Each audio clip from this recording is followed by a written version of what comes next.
नमस्कार, आपका एक बार फिर से स्वागत है आपके अपने चैनल द इंजीनियरिंग सॉल्यूशंस में। तो जैसा कि हमने पिछले लेक्चर में इंट्रोडक्शन ऑफ मैट्रिक्स के बारे में बात किया था, अब इस लेक्चर में हम क्लासिफिकेशन ऑफ मैट्रिक्स के बारे में बात करेंगे। तो हमने देखा था कि जो मैट्रिक्स का रिप्रेजेंटेशन था वो था A is equals to Aij m cross n, where m is the number of rows and n is the number of columns. Okay, तो सबसे पहले प्रकार की आपकी मैट्रिक्स होती है द डायगोनल मैट्रिक्स। तो आपके डायगोनल मैट्रिक्स के लिए कुछ शर्त है। शर्त ये है कि आपका जो हर एक ऑफ डायगोनल एलिमेंट हो वो जीरो हो, और at least one diagonal element should be non zero. ठीक है, हमने आपको बताया था कि जो आपका जिस एलिमेंट के लिए i is equal to j होगा वो आपका डायगोनल एलिमेंट होगा, और जिसके लिए i should be not equal to j for the off diagonal elements. So for the diagonal matrix, all of diagonal elements should be zero, and at least one diagonal element should be non-zero. So we are going to represent your diagonal matrix. Okay. तो अगर हम बात करें एक representation की, तो मान लीजिए A 0 0 0 B 0 0 0 C। ये भी आपका क्या हो जाएगा, एक डायगोनल मैट्रिक्स हो जाएगा। या अगर हम बात करें A 0 0 0 0 0 0 0 0, तो ये दोनों ही जो है आपकी डायगोनल मैट्रिक्स हैं। है कैसे? क्योंकि हमने आपको बताया था कि डायगोनल एलिमेंट क्या है, at least one diagonal element should be non zero and all of diagonal element should be zero. तो शर्त क्या है आपके डायगोनल मैट्रिक्स के लिए? शर्त ये है, पहली शर्त है कि it is a square matrix.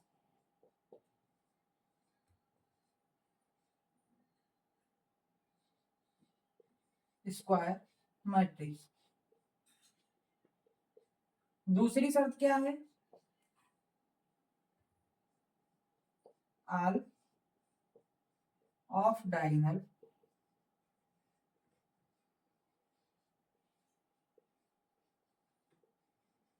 Elements, मतलब I should not equals to j. Okay, all of diagonal elements should be zero. Okay, और तीसरी शर्त ये है कि एटलीस्ट वन डायगोनल एलिमेंट,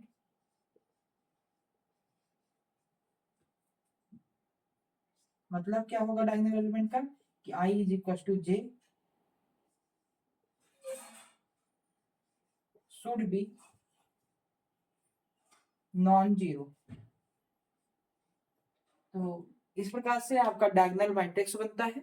और ये था, और ये एक देखिए क्या है कि all diagonal elements, all of diagonal elements should be zero, at least one diagonal element should be non-zero, and your matrix should be the square matrix। तो ये आपका पहले प्रकार की मैट्रिक्स हो गई जो हमने आपको बताया diagonal matrix.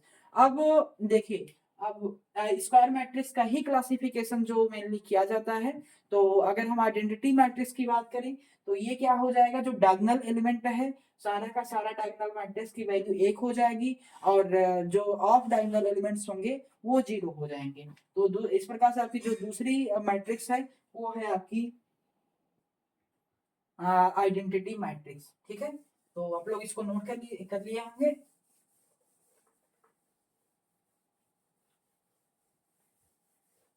Second type of matrix is identity matrix. Second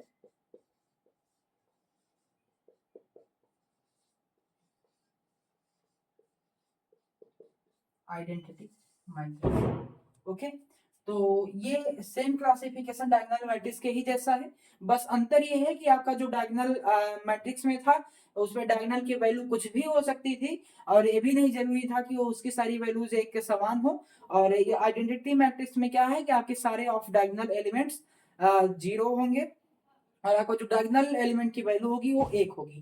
ठीक है, तो जैसे 1 0 0 1, it is your identity matrix। also 1 0 0 0 1 0 0 0 1 is your identity matrix also। Okay, तो इसके लिए भी शर्त है, पहला है कि स्क्वायर मैट्रिक्स होना चाहिए, स्क्वायर मैट्रिक्स। दूसरा शर्त है कि for all I is not equal to j, the value should be 0. Okay, and तीसरा है कि सभी डायगोनल एलिमेंट्स की वैल्यू क्या होगी, वो 1 होगी। ये हो गया आपका दूसरी प्रकार की मैट्रिक्स, आइडेंटिटी मैट्रिक्स। और इसको डिनोट कैसे करते हैं, डिनोटेड बाय आई। ठीक है, आई से आपके आइडेंटिटी मैट्रिक्स को दर्शाते हैं।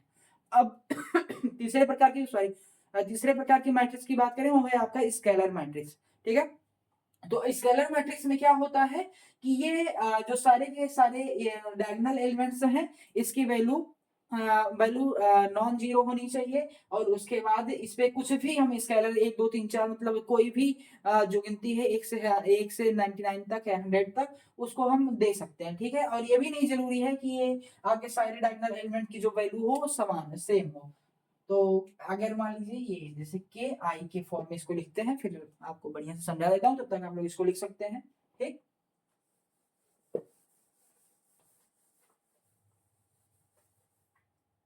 Your third matrix is scalar matrix.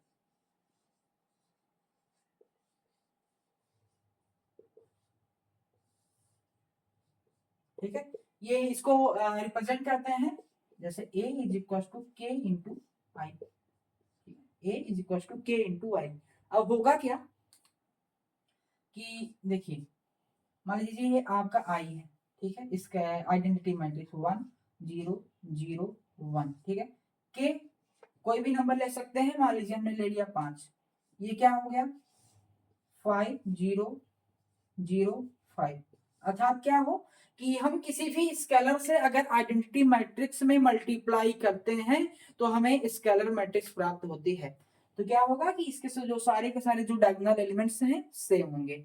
अब इसी प्रकार से डायगोनल एलिमेंट में था कि अगर हम आई से, अब इसमें ये जैसे यहाँ पे 5 है, तो ये 5 की जगह पर 6 भी हो सकता था अगर डायगोनल एलिमेंट की हम लोग बात करते।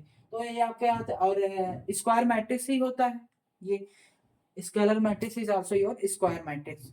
तो अगर हम अब बात करें आपके फोर्थ प्रकार की मैट्रिक्स की ट्रायंगुलर मैट्रिक्स। तो ट्रायंगुलर मैट्रिक्स में क्या होगा कि आपके दो प्रकार की मैट्रिक्स बनती है, अपर triangular matrix and the lower triangular matrix. ठीक, तो लोअर ट्रायंगुलर मैट्रिक्स में क्या होगा कि जो डायगोनल प्रिंसिपल डायगोनल को इंक्लूड करके उसके नीचे की सारी वैल्यूज की कुछ वैल्यू होगी, और डायगोनल के मतलब मेन जो प्रिंसिपल डायगोनल होता है उसके ऊपर की जो सारी वैल्यूज होंगी वो जीरो होंगी। लो अपर ट्रायंगुलर मैट्रिक्स में क्या होगा कि मैं प्रिंसिपल डायगोनल के नीचे की सारी वैल्यू जीरो होंगी। तो सबसे पहले हम देखते हैं अपर ट्रायंगुलर मैट्रिक्स। ठीक है, fourth kind upper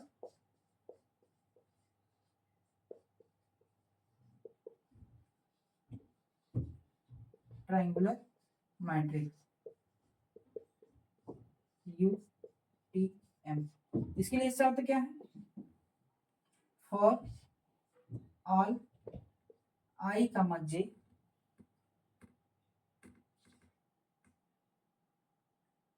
is 0 in the case of I greater than J। अर्थात क्या होगा कि आपका जो प्रिंसिपल डायगोनल होगा उसके नीचे की सारी वैल्यू जीरो होंगी। एग्जांपल बात करें, मान लीजिए ये A B C 0। ठीक है, अपर ट्रायंगुलर मैट्रिक्स की बात हो रही है, 0 एंड 0। अब इधर की क्या होगी कि कुछ कुछ वैल्यूज होंगी, मान लीजिए ये हमने लिया 1 2 एंड 3। तो क्या हुआ कि ये जो मेन प्रिंसिपल डायगोनल है, प्रिंसिपल डायगोनल के ऊपर की या और इंक्लूडिंग प्रिंसिपल डायगोनल इसकी जो वैल्यूज हैं ये नॉन जीरो है, और below the principal diagonal all values is zero. तो अगर हम इसके रिप्रेजेंटेशन की बात करें तो ए, देखिए अब इसको बढ़िया से लिख लेते हैं जिससे आप लोग अपना नोट्स बना सकें। अगर मान लीजिए आपका कोई मैट्रिक्स ए है, उसका रिप्रेजेंटेशन है A I comma J. m cross n। ठीक है, तो इसका जो आपके अपर ट्रायंगुलर मैट्रिक्स का रिप्रेजेंटेशन होगा, क्या होगा, A I J is equal to 0 for all, ये फॉर ऑल का साइन है, I is greater than J. जैसा कि हमने आपको पिछले वीडियो में बताया था कि आई ग्रेटर देन जे कब होता है, जो वैल्यूज, जो एलिमेंट्स मैट्रिक्स के आपके प्रिंसिपल डायगोनल के नीचे आते हैं उनके लिए जो वैल्यू होती है आई ग्रेटर देन जे होती है, और ये आपके अपर ट्रायंगुलर का मैट्रिक्स का रिप्रेजेंटेशन हो जाता है। अगर अब हम इसी प्रकार से बात करें लोअर ट्रायंगुलर मैट्रिक्स की,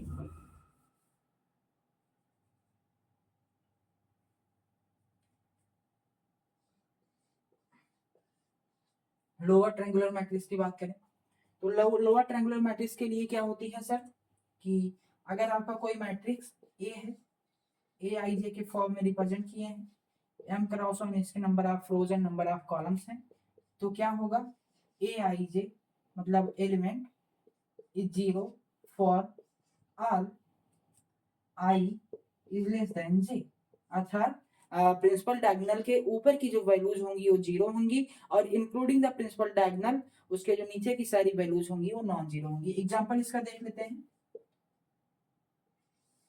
मान लीजिए ये आपकी कोई मैट्रिक्स है, तो 1 2 3, okay, this is the 0 3 also 4 0 0 and this is 5। अब देखिए क्या है कि ये प्रिंसिपल डायगोनल हो गया 1 3 5, इसके ऊपर की जो वैल्यूज हैं ये 0 है। ठीक है, ऑर्डर इसका कितना है 3 क्रॉस 3। तो ये अब आपकी जो मेन प्रकार की मैट्रिक्स थी इसकी हमने बात कर लिया है। अभी कई प्रकार की मैट्रिक्स होती हैं, स्केलर, इसके उसके बाद स्क्यू सिमेट्रिक, स्क्यू सिमेट्रिक, बहुत सी मैट्रिक्स हैं, इसका हम फर्दर बातें करते रहेंगे। अभी एक और भी इंपॉर्टेंट कॉन्सेप्ट आता है मैट्रिक्स के बारे में, जो कि है ट्रांसपोज ऑफ मैट्रिक्स। कई सारे एग्जाम्स में पूछ लिया जाता है, बाकी इसको भी नोट कर लीजिए। ये है लोअर ट्रायंगुलर मैट्रिक्स के लिए जो सर इसका एक छोटा सा एग्जांपल। ठीक है,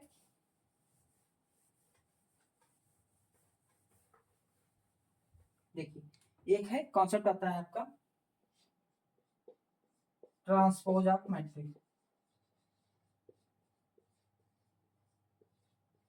ऑफ मैट्रिक्स।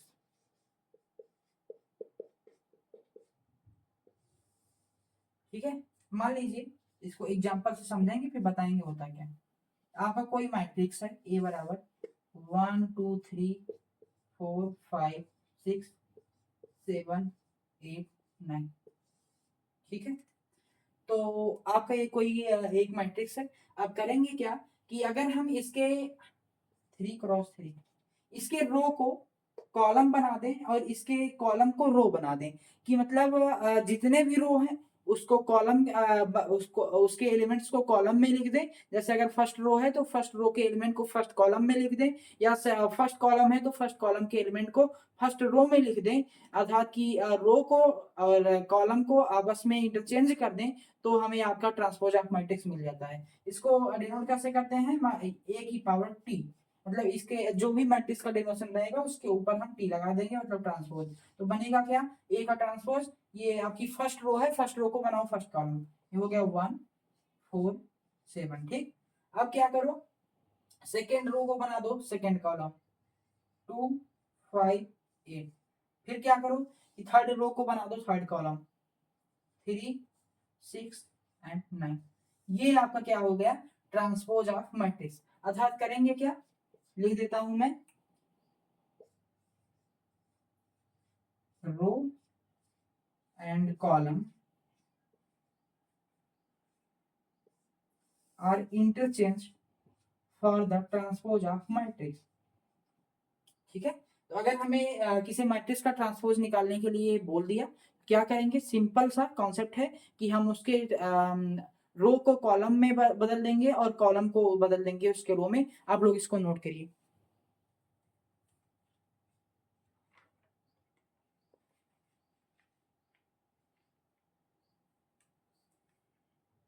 ठीक, नोट कर लिया होगा आपने।